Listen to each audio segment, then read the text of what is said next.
Halo teman-teman kelas 5 di seluruh Nusantara. Apa kabar kalian hari ini? Semoga dalam keadaan baik ya. Siapa yang sudah siap untuk belajar hari ini? Pasti sudah siap semua. Sebelum kita mulai pelajaran hari ini, kita berdoa dulu. Semoga ilmu yang kita dapat nantinya bisa bermanfaat.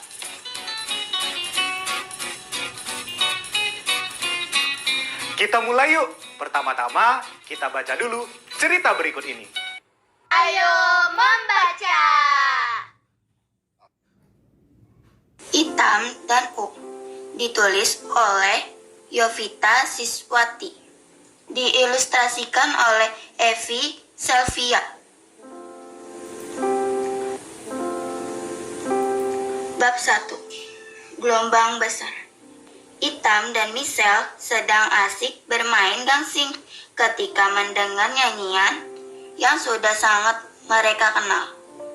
Lagu itu lagi, apa Cilam tidak bosan ya? Kata Itam. Ini penting, sergah Cilam. Belum selesai kalimat Cilam, mendadak bumi berguncang hebat. Itam dan Michelle berlari ketakutan. Gelombang raksasa menghantam. Air laut menyeret Itam, memisahkannya dari Cilam, lalu menghempaskannya ke sebatang pohon kelapa. Itam memeluk erat pohon kelapa itu agar tidak kembali terseret air. Itam berhasil memanjat pohon kelapa sampai ke puncak. Dari atas yang terlihat air dan air. Tidak ada Michelle. Tidak ada siapapun. Kini hanya ada dia dan pohon kelapa itu.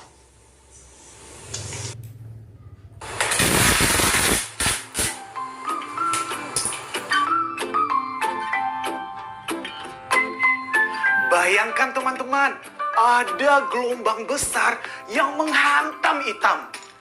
Bagaimana ya kelanjutan cerita Itam selanjutnya? Kasihan Itam di atas pohon kelapa sendirian. Teman-teman bisa melanjutkan cerita Itam tadi, tapi setelah pelajaran ini. Nah, apabila teman-teman sudah selesai membaca, jangan lupa untuk membuat laporan membaca buku. Seperti ini contohnya. Tuliskan judul, pengarang, dan isi buku. Terus, kalian pilih bagian yang kalian sukai beserta alasannya. Dan apabila ada bagian yang ingin kalian ubah, sertakan juga alasannya. Tulis laporannya di buku kerja kalian masing-masing ya.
perhatikan gambar berikut.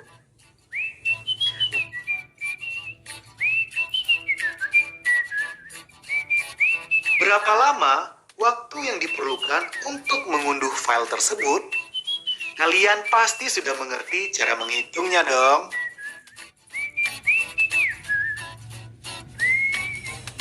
Kita coba kerjakan sama-sama yuk. Yang sudah kita tahu adalah file sudah terunduh sebanyak 95%. Dan perkiraan waktu selesai mengunduh file adalah 15 menit. Ini berarti file yang belum terunduh adalah 5%. Dan waktu yang dibutuhkan untuk mengunduh 5% file yang tersisa adalah 15 menit. Ingat, 5% itu sama dengan 5/100. Nah, kemudian kita hitung perkiraan waktu yang diperlukan untuk mengunduh seluruh file dengan cara ini. 100 dibagi 5 dikali 15. Hasilnya sama dengan 300. Jadi, waktu yang dibutuhkan untuk mengunduh seluruh file adalah 300 menit. Mudah bukan?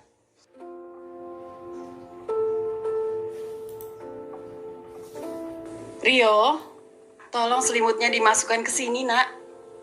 Kita nggak nyumbang makanan, Bu. Nanti kita beli dulu di supermarket. Soalnya sebaiknya makanan yang disumbangkan itu makanan yang sudah jadi dan nggak perlu dimasak. Seperti biskuit, Loh, kok, ya. Gempa bumi, Bu. Ayo, cepat sini. Untung kamu lagi sama ibu, Nak.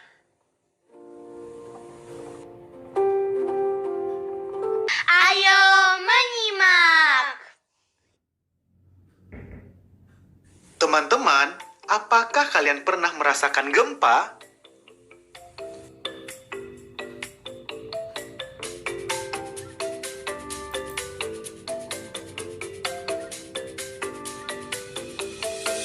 Gempa bumi dapat menyebabkan kerusakan bangunan dan lainnya. Berkaitan dengan gempa bumi, apakah kamu mengetahui istilah pusat gempa yang disebut epicentrum dan hiposentrum? Epicentrum adalah pusat gempa di luar permukaan bumi. Hiposentrum adalah pusat gempa di dalam perut bumi dengan kedalaman tertentu. Nah, pada peta penyebaran gempa bumi, istilah pusat gempa yang sering digunakan adalah epicentrum. Bagaimana ya cara menentukan epicentrum sebuah gempa bumi? Ya, benar. Kita bisa menggunakan lingkaran bantu. Nah, coba perhatikan gambar berikut. Diketahui 3 posisi stasiun pengamatan, misalnya titik A, B, dan C. Kemudian, dibuat garis bantu dan perpotongan garis bantu merupakan episentrumnya. Setelah epicentrum ditentukan, maka dapat dibuat ilustrasi penyebaran gempa seperti pada gambar berikut ini. Nah, dengan menggunakan metode ini, kita bisa mengetahui seberapa luas penyebaran gempa ketika gempa terjadi. Mudah kan? Ayo mencoba.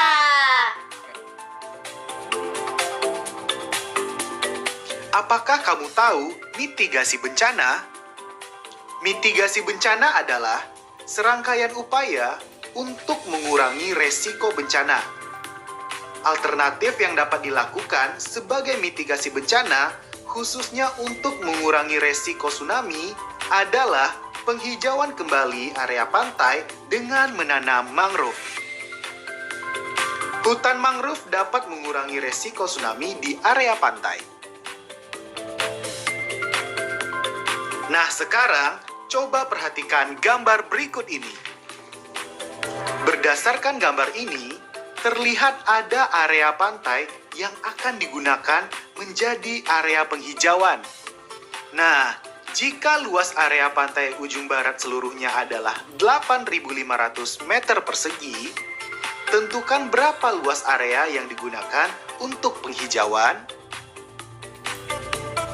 Pertama, kita sudah tahu bahwa luas seluruh areal pantai adalah 8.500 meter persegi. Areal untuk penghijauan seluas 30% dari seluruh areal, atau 30% dari 8.500 meter persegi. Kemudian, kita kalikan 30/100 dikali 8.500 sama dengan 2.550. Jadi, luas areal pantai untuk penghijauan seluas 2.550 meter persegi. Pertanyaan selanjutnya. Jika 70% dari 30% area yang digunakan untuk penghijauan akan ditanami tanaman mangrove, berapa luas area yang ditanami mangrove tersebut? Untuk menghitungnya, caranya sama seperti tadi. Kita sudah tahu bahwa luas areal pantai untuk penghijauan adalah seluas 2.550 meter persegi. 70%-nya akan ditanami mangrove. Maka, untuk menghitung areal yang ditanami mangrove, kita kalikan 70/100 dikali 2.550 sama dengan 1.785. Jadi, areal yang akan ditanami mangrove untuk penghijauan seluas 1.785 meter persegi. Pertanyaan berikutnya, berapa persen area yang ditanami mangrove terhadap seluruh area pantai ujung barat? Kita sudah tahu bahwa luas areal yang akan ditanami mangrove seluas 1.785 meter persegi.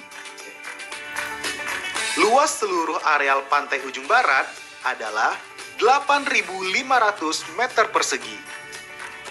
Maka, kita kalikan 1.785 per 8.500 dikali 100%, sama dengan 21%. Jadi, persentase area yang ditanami mangrove di pantai ujung barat adalah 21%.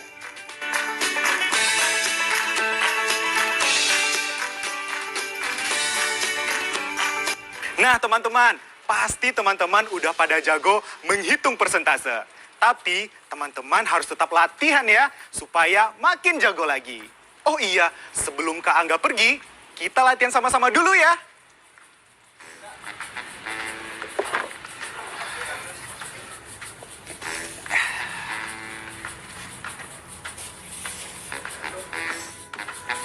Kota A merupakan sebuah kota yang terdampak tsunami pada tahun 2006.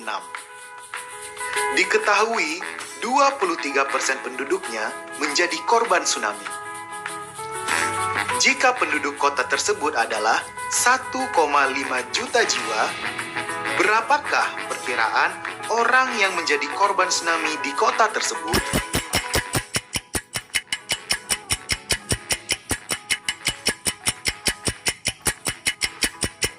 Kalian sudah selesai menghitung? Kita cek jawabannya sama-sama ya. Pertama-tama, kita sudah tahu bahwa jumlah penduduk adalah 1,5 juta jiwa. Korban tsunami sebanyak 23% dari total penduduk. Maka, 23/100 dikali 1,5 juta sama dengan 345.000.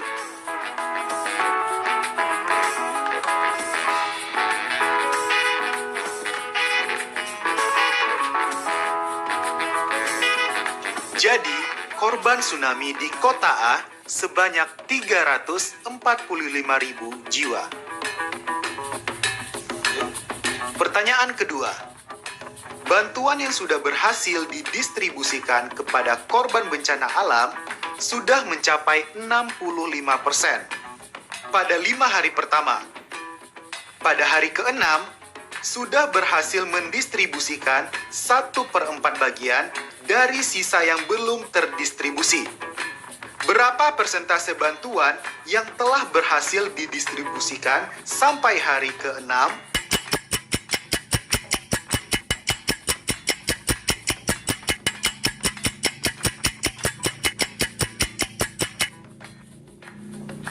Yuk, kita cek jawaban kita sama-sama. Yang sudah kita tahu adalah jumlah bantuan yang sudah didistribusikan sampai hari kelima sebanyak 65%. Berarti masih ada 35% yang belum didistribusikan. Nah, di hari ke-6, bantuan bertambah 1/4 dari sisa yang belum terdistribusi. Yang berarti 1/4 dari 35%.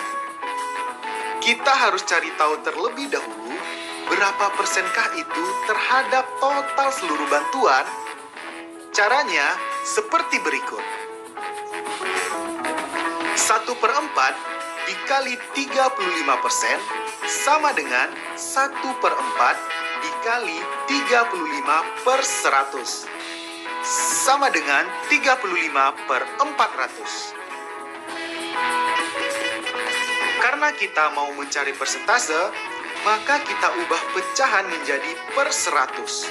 Hasilnya 8,75/100 atau 8,75%. Maka total bantuan yang didistribusikan di hari ke-6 sebanyak 8,75% dari total bantuan yang akan didistribusikan. Kemudian kita tinggal jumlahkan persentase bantuan yang didistribusikan di hari ke-6 dengan persentase bantuan yang didistribusikan sampai hari kelima, yaitu 8,75% ditambah 65%, sama dengan 73,75%. Jadi, persentase bantuan yang telah berhasil didistribusikan sampai hari ke-6 sebanyak 73,75%. Proyek kreatif minggu ini.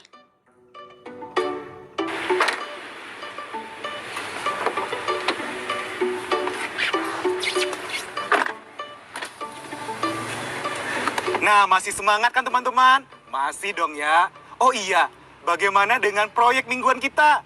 Apakah sudah selesai? Kalau sudah selesai, saatnya kamu untuk buat laporan. Buat laporannya di buku kerja kamu dan ikuti panduan berikut ini. Kalian bisa menuliskan bahan dan alat yang digunakan, waktu kerja, orang yang terlibat, hal menyenangkan yang kalian rasa selama membuat proyek. Kalian juga bisa menuliskan kesulitan yang kalian temukan saat membuat proyek mingguan. Dan jangan lupa bagaimana kalian mengatasi kesulitan tersebut. Kalian juga boleh kok menuliskan laporan sesuai cara dan kreativitas kalian sendiri. Kalian juga bisa membuat laporan dengan cara dan kreativitas kalian.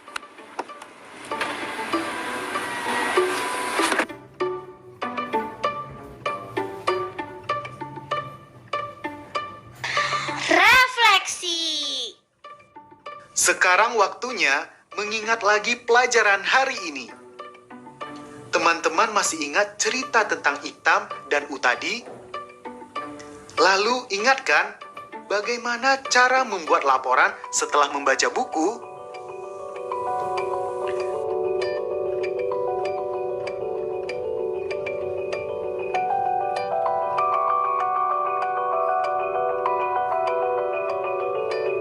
Kita tadi juga belajar soal gempa dan mitigasi bencana. Bisakah teman-teman menjelaskan lagi apa itu epicentrum, hiposentrum, dan mitigasi bencana? Nah, yang terakhir, tentang persentase bilangan. Setelah kita mencoba dan latihan soal tadi, Apakah teman-teman sudah bisa menghitung persentase?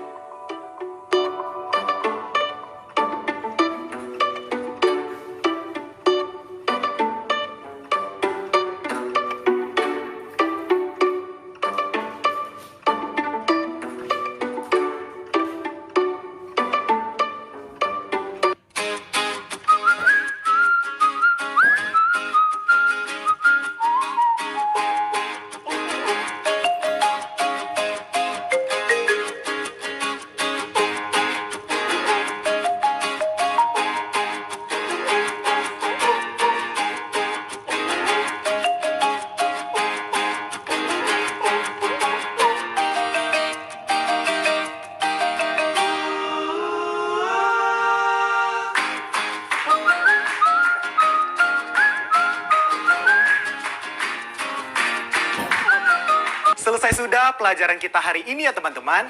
Kita tutup dengan berdoa.